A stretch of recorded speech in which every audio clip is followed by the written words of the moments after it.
Chào mừng quý vị quay trở lại với chương trình Câu chuyện Kinh doanh với phần trò chuyện cùng ông Simon Matthews, Tổng Giám đốc của Manpower Group Việt Nam, Thái Lan và Trung Đông. Chúng ta sẽ bàn luận về câu chuyện nguồn nhân lực Việt Nam. Welcome back. Thank you very much. Great to be here again. I guess from school to the real working environments is a big different story. Sure. And a lot of employers complaining that they got, students and fresh graduate who are not able to keep up with the work and they don't have, the enough preparation. Sure. So what are your advices for the businesses in terms of preparing or training the employees from the very beginning? Yeah, I think it's a very valid point that when someone's come out as a fresh grad, they haven't I think one thing that we've seen a lot of companies do is they work with the universities early on. So they have them during the semesters or the breaks. I mean, when I did my engineering, I worked in an engineering company during my holidays. So I think get them, and that helps both, sort of like an internship, really helps them, have on work practice when they're doing their college. I think is a very, very positive thing, and it gives them great insight into what it is. And I think the other thing is, when you're at university, you don't really understand. There's not perhaps the career advice as much perhaps as there should be. What am I doing? What is the job I need to go into?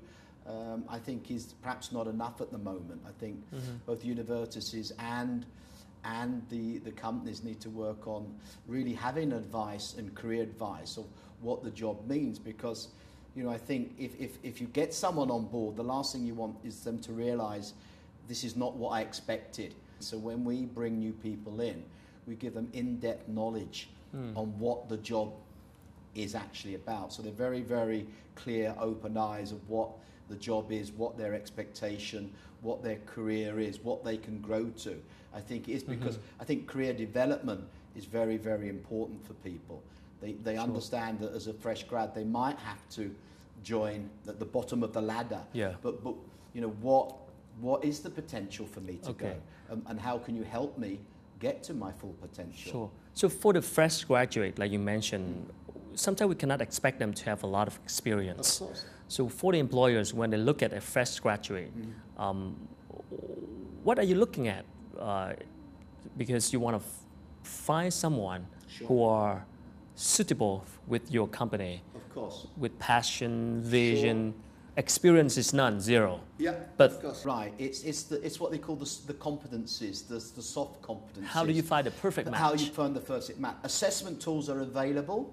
So again, when you interview people, you're never going to have 100% success. But having, especially if they're fresh grad, you can't take references, you can't look at a resume on previous experience. So the competencies, the soft skills are very, very matched. So benchmark your competencies in the organization to type of people you're looking. Like, if you need sales, you want someone who is outgoing, someone who perhaps is more of an extrovert, not shy. If you want someone perhaps in finance, you want someone that's very detailed and can work in that. So there's many, many assessment tools that at Manpower Group we use to assess those competencies. And then you can align the job specification competencies to those skills to see if you get a good match. And as I said, learnability, where the person can learn, can get additional knowledge and prepare to be trained, is also very important. So soft skills, the competencies are more interesting than I've worked in or I haven't worked in this job. Absolutely. I understand that from your research, we have a huge shortage of the senior management level in Vietnam. So for a company, if they want to find somebody at that level for the company, do they try to develop people from the inside, or should they looking for people from the outside? What is your thought on that? Well, mine is you should always try to promote within.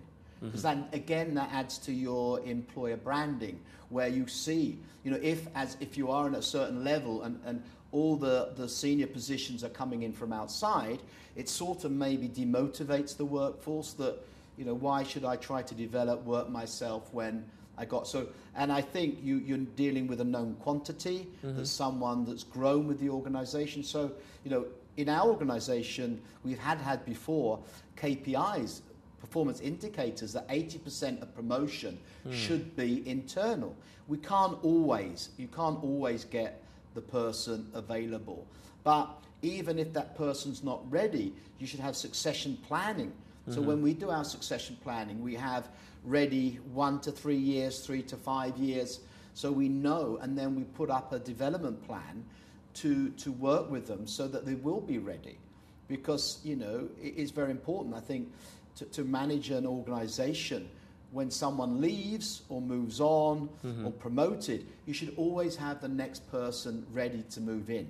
And I think successful companies do that very, very well. So you should use the internal people instead of the. Even always, though you have a better version outside. Yes, I believe so. I mean, obviously, subject to their ability, I think it is better where possible to promote within. Sure.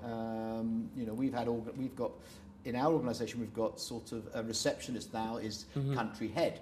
So we've got examples of that. But yes.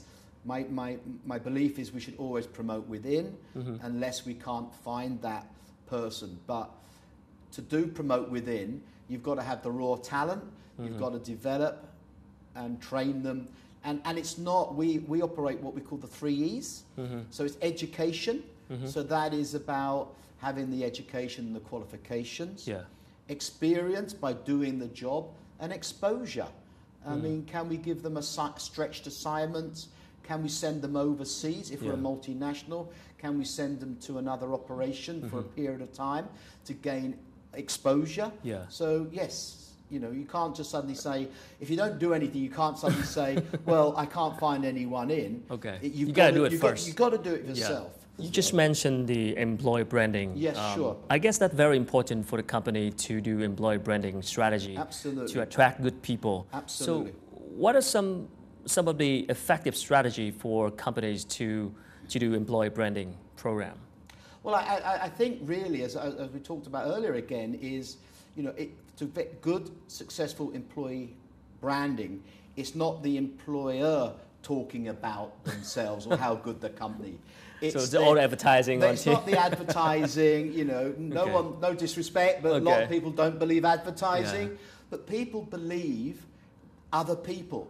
So, you know, so if you have a good organisation, your employees are going to prepare to refer their friends, their colleagues, people they know to the organisation.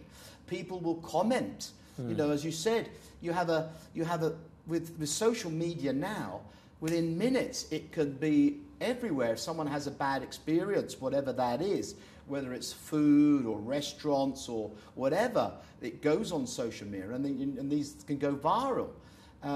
So again, having people communicate out into, so the communication channels still need to be but it needs to be the employees and other things, and it's not about come to us because we're great. Well, why are you great? You know, we are environmental, we have CSR, we're not just about, you know, profit, which is very important, but we have, you know, we're ethical, we are, you know, we're diversify, you know, we don't, you know, equal pay for, you know, you've seen on the news recently about people resigning because the woman is earning less, you know, so, you know, I think diversification, ethics, CSR, do strong on them, and that will really, really help as your employer brand. Manpower Group just celebrated 70th anniversary. That's correct. And that's around the world. That's around, and in Vietnam, 10 years anniversary. 10 years, correct. So what are you looking to the future here?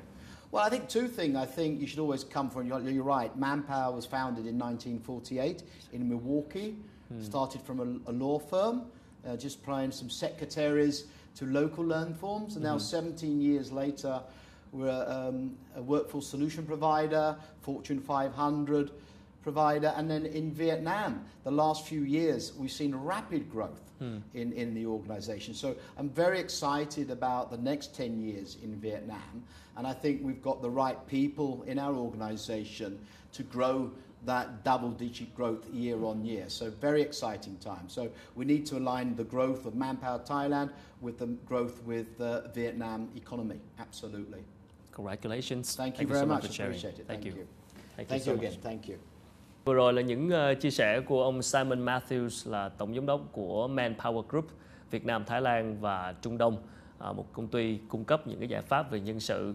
Và có thể nói với sự phát triển của nền kinh tế Việt Nam và liên tục có những cái thay đổi, và sắp tới đây hội nhập cũng như là có những cái bước phát triển trong nền công nghiệp 4.0, thì hơn bao giờ hết các chủ doanh nghiệp chúng ta cũng phải có những cái chiến lược và có những chương trình đào tạo và phát triển nhân viên ngay từ ban đầu để có thể phát triển lên thành những nhân tài sau này, đặc biệt là cho những cái vị trí về quản lý cấp cao hiện nay đang còn rất thiếu hụt tại Việt Nam.